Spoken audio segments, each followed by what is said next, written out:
killer. This might not be the so-called horror story, but it's the scariest encounter of my life. I worked as a security guard in a shopping mall. Generally, the mall opened at 10 and closed at around 8, almost every day, every night. I closed the mall at 9 p.m. sharp and returned home. Most hours of my work passed by, sitting in front of my computer screen and watching the footage captured by the security cameras. I could see couples romancing kids running around the mall and people going up and down in the mall elevator. It was a busy Saturday evening. The crowd in the mall increased so much that we all had to come out and keep an eye on everyone to avoid any kind of ill behavior.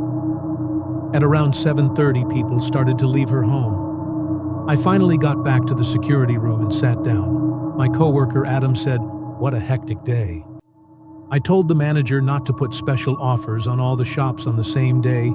People go crazy when they get discounts. I laughed and said, "Yeah, couldn't agree with you more." "Hey, listen, I'm gonna head home early today. The keys are in the drawer. If you could just lock up at around 8, that'd be great." "Man, awesome. Well, have a happy weekend. I'll see you Monday." Adam left and I started to arrange the footage in proper orders. Keeping the footage in perfect order is a crucial job. You never know what kind of crime or uncanny incident might lead to the cops making an arrest at around 8 p.m. I got up and went to the top floor of the mall to check the door locks and shops after making my complete round of them. I became sure that no one was here except for me. I went back to the security room and started to shut down the power system of each floor one by one. The last step was to switch off the security cameras as I went ahead to do so. My eyes got stuck on the screen. I saw a middle-sized petite woman standing inside the elevator. She was wearing a red dress. I couldn't see her face as she was facing her back at the camera. I pressed the microphone button for elevator announcements and said, "Ma'am, the mall's closed. Ma'am, please, if you could just come out of the elevator. You can come tomorrow." The woman didn't pay any attention to my announcements. She didn't even look at the camera once she stood like that for a few seconds and started to behave weirdly. The elevator probably opened on the second floor. She peeked from the elevator as if someone was standing outside, but I could see the entire corridor of the second floor. It was completely empty. The woman looked at her left and then her right. She then came back inside the elevator. She then did a really creepy thing that freaked me out. She started to press all of the buttons of the elevator like a maniac. I tried to warn her by saying, "Ma'am, if you don't come downstairs, I'm gonna have to go to the second floor and escort you out myself. Please don't make me do that. Just come downstairs this time." The woman looked at the camera, and what I saw ran a chilling shiver down my spine. She had no eyes. Her eyes were hollow, with no eyeballs in them. She then walked close to the camera and kept staring at it. I don't know what to say because what I was witnessing in front of my eyes spooked me like hell. Suddenly, the security camera started to malfunction. The image started to cut out and blur for no reason. These are newly installed cameras, so there was no valid reason for it to act in such a way. I pressed the microphone button again, saying, "Ma'am, I am telling you for the last time." But the sound got cut out too. The microphone stopped working.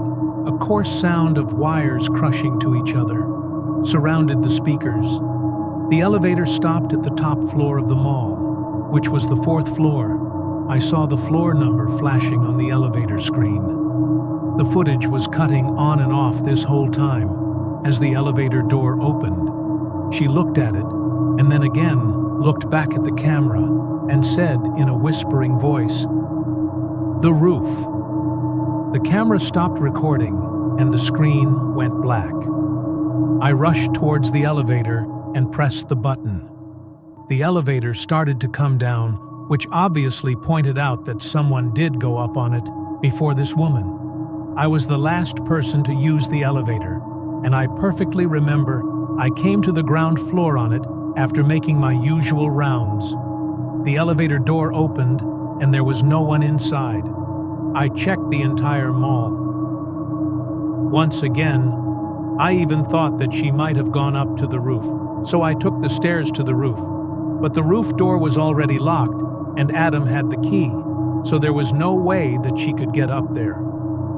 This wasn't the weirdest incident, though. I went back and fixed the security camera, which I had no idea why it malfunctioned in the first place.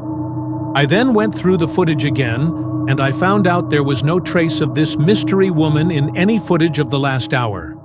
My phone rang, and I saw it was my wife. I noticed it was 9 p.m. and realized that she must be worried about me. I took the call and said, "Sorry, honey. I'm coming home now. That entire night I couldn't sleep because nothing was making any sense to me. Who was that woman?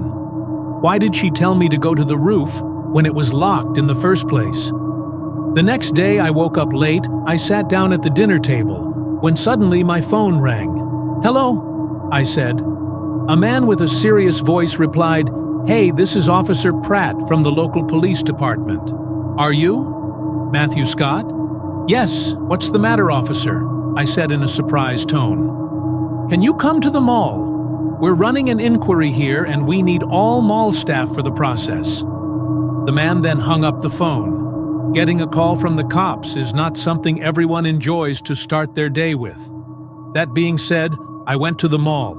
I went inside and saw officers interrogating each and every mall worker. A tall officer came up to me. "Are you Mr. Scott?" Yes, sir," I nervously responded.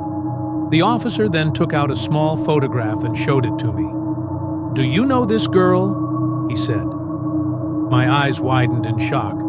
It was the same girl from the elevator footage last night. Yeah, I saw her last night. She was behaving really odd. I don't know how she managed to sneak inside the mall after closing hours, and I even checked the entire floor. She must have left on her own too.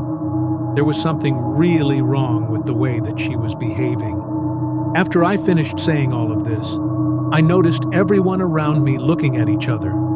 2 more officers came towards me and said, "Are you absolutely sure you saw her last night?" I replied, "Yeah, it was her." "But why are you asking?"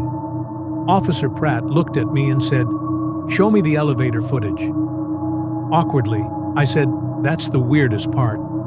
"Officer, the camera started to malfunction on its own, and I checked the footage later, but she wasn't in any of them."